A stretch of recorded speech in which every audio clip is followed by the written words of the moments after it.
Okay, welcome to another edition of Coach's Corner. We're going to talk about something fun today. We're going to talk about politics. Oh, no, that's not a fun topic, is it? Well, it is in the context of your business.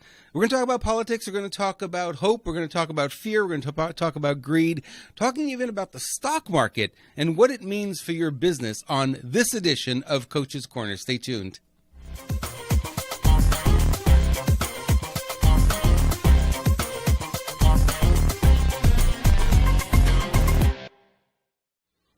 Hey everyone, thank you for watching. Thanks for coming back. This is Robert Imbrielli, and we're doing another edition of Coach's Corner. We've just passed the inauguration of a new president, and you might be wondering, what does it mean? Where do we go from here? And what does it mean more specifically for you and I, because we really care about our business? What does it mean for our businesses? Well, that's what we're going to be talking about today. I think it's real important to give that a little attention, because I know a lot of people have been asking about that. And to do that, I should give you a little bit of history. Let's go back to 2006, roll the calendar back, 10 years or so. And what we were experiencing as a society, a lot of people forget, but back in 2006, there was something that we were experiencing called mass affluence. Now, you might wonder, what in the world does mass affluence mean? Well, it meant that a lot of people were experiencing wealth who never thought they would be wealthy. And a lot of that had to do with the real estate market, obviously. It was easy as a business owner to not only attract new business, but to sell high-ticket items. And ask anyone in the seminar business back then, you wouldn't even bother getting on stage if you weren't selling at least a $5,000 coaching program or study at home program. At least $5,000 was sort of the minimum. You wouldn't sell anything for less than that. A lot of people were selling $25,000, $50,000, even $100,000 coaching packages back then, and you could sell those and people would actually buy them because they actually had the money to do so. Now, you look at that and you say, well, what kind of society? What was really going on back then? Well, real estate was jumping. It was really going up, and the prices were going up. And what happened was a lot of folks back then had home equity lines of credit, and they would go to a seminar and they would say, gee, I really want this. And they would write a check off that account, knowing that the equity existed, from the price they paid for their house to what it was worth at that moment. There was a lot of money in there. So they would tap into that a little bit, and they would just add it to their mortgage, if you will, and pay it off over time. And everyone was feeling really happy, and there was a lot of money coming in. But a lot of that was driven by an emotional need rather than, anything that was real. Because, as well as I do, the real estate market eventually crashed because it wasn't built on anything. It was literally built on quicksand, right? And what happened was people were feeling confident about the future. I don't know where that confidence came from. I don't remember back then, but people were feeling very confident. And this is the same thing in the stock market, right? When, the investors are feeling confident about the future of a company or the future of the economy in general, stocks tend to go up. And the moment they start to feel skittish about what may happen down the road, they start pulling their money out of the stock market, and the stock market drops. Same thing happened in real estate.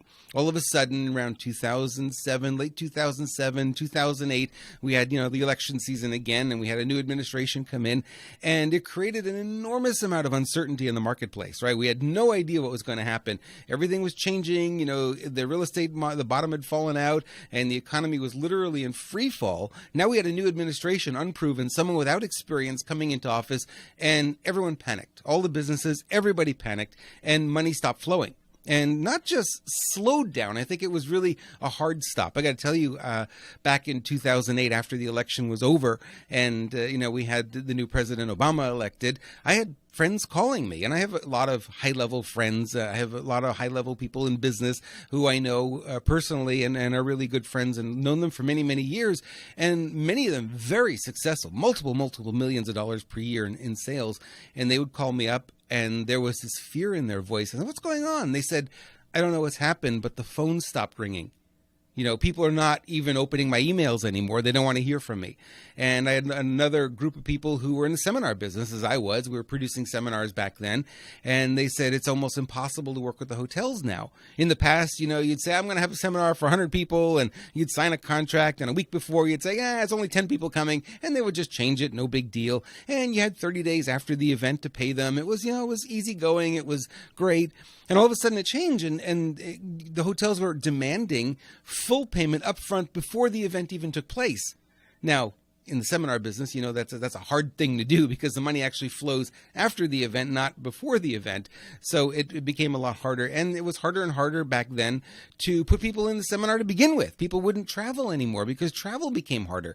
The airlines started to cut back because, the economy started to really slow down. The airlines started to cut back and travel became a disaster. And I remember talking to somebody on the phone about this, and I said, listen, I am now, where I live here in San Diego, I'm 4.5 hours from Las Vegas. And there was an event that I wanted to go to in Las Vegas, and people were like, well, why don't you just fly to Las Vegas? And I said, here's why I don't fly to Las Vegas. Remember, 4.5 hour trip by car from here to Las Vegas. And if I were to fly, it would be exactly the same amount of time. They said, no way, the flight's an hour. I said, the flight is an hour. But it takes me an hour to get to the airport, find parking, and get into the airport. I have to be there 2 hours early, counting there's 3 hours. Then I've got the flight 4 hours, tack on another half hour before my baggage comes out, and I'm at the 4.5 hour mark, and I arrive there and I don't have my car. So I thought, wouldn't it be better just to drive? And I would arrive there and have my car. Wouldn't that be cool? So that's what I started doing. Excuse me.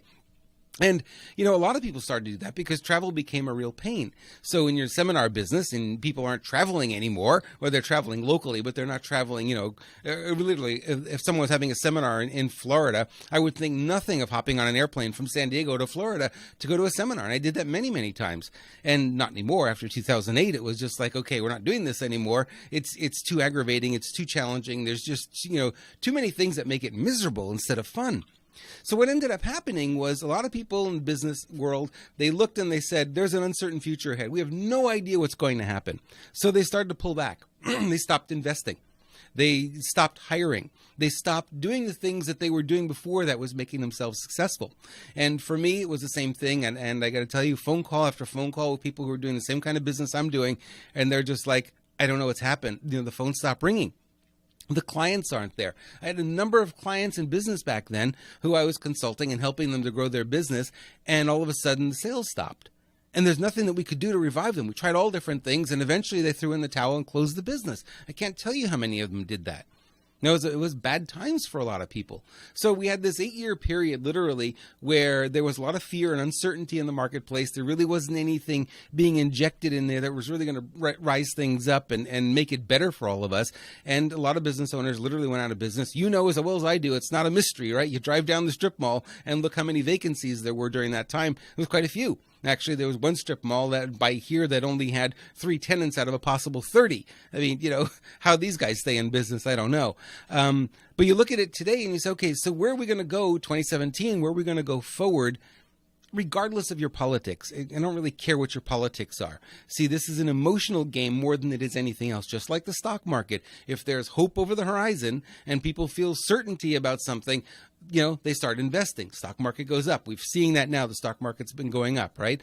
So what we're going to see going forward is as there's more certainty in the marketplace, businesses are going to start to spend more money. They're going to start to invest.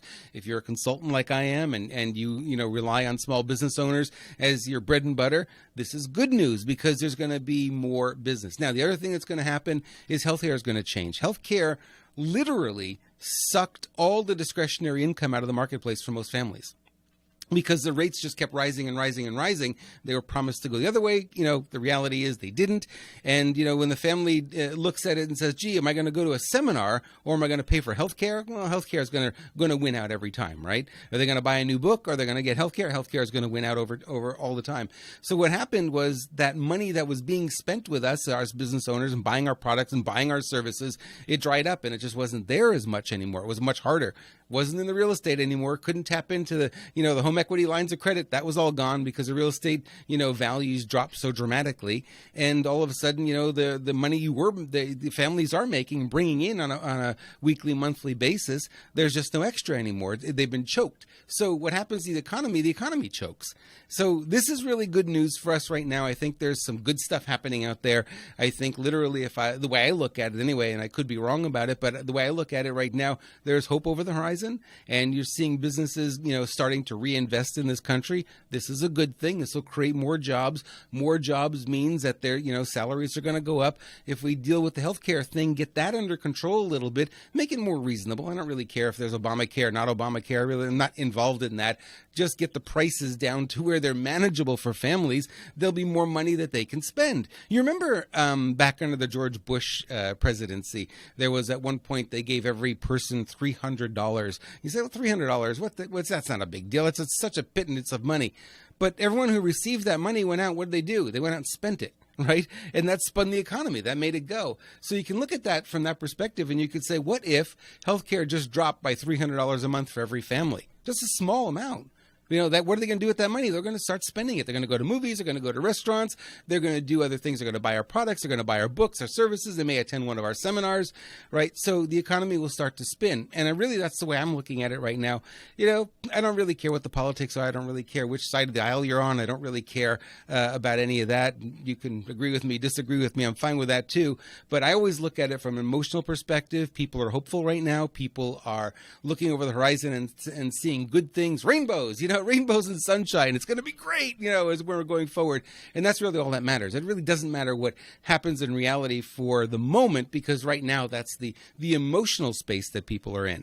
And I think for the business community, I think a lot of us are there. A lot of us are seeing that. We're real excited about the potential and what's going to happen. And, thankfully, in some ways, you look at 2008, you look at all the live seminars that didn't happen anymore. And a lot of those seminar producers weren't there. Well, it gave way to technologies like we're using right here, Facebook Live, YouTube. It gave, rise to that. And I'm in a studio, my own studio here. Behind the glass behind me is actually the studio. I'm in the control room section right here. And that allows me to do live training.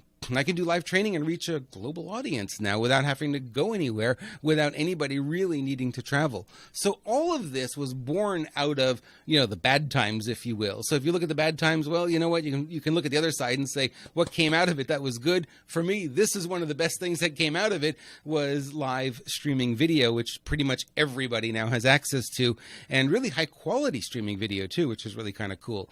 So I just wanted to leave you with that message. It's really one of the ones that I know a lot of my clients have been asking me about. Rob, what do you think is going to happen? I happen to, have a little knack for being able to, see what's going to happen 6 months, a year down the road. I've always been able to do that. I will sort of have that gift, if you will. And right now that I'm very hopeful. I really think things are going to look good. So if you're in business and you're thinking about, what's 2017 going to hold, I think good things are ahead. And if you want to talk to me about it, please send me an email. We'd love to hear from you. Just send me an email, robert@ultimatewealth.com. Or visit me on Facebook at, Robert Imbriali is the best place to go. Or facebook.com/Rob Imbriali would bring you to one of my pages as well. And send me your comments. I would love to find out what you're thinking about all of this and see how hopeful you are. If you're not hopeful, I want to hear that too, because I'd like a different perspective. My perspective isn't always the only one, right? And neither is yours. So I want to thank you for watching. This was a lot of fun, and I promise you I'll be back and we'll do this again real soon. Thanks for watching. We'll see you soon.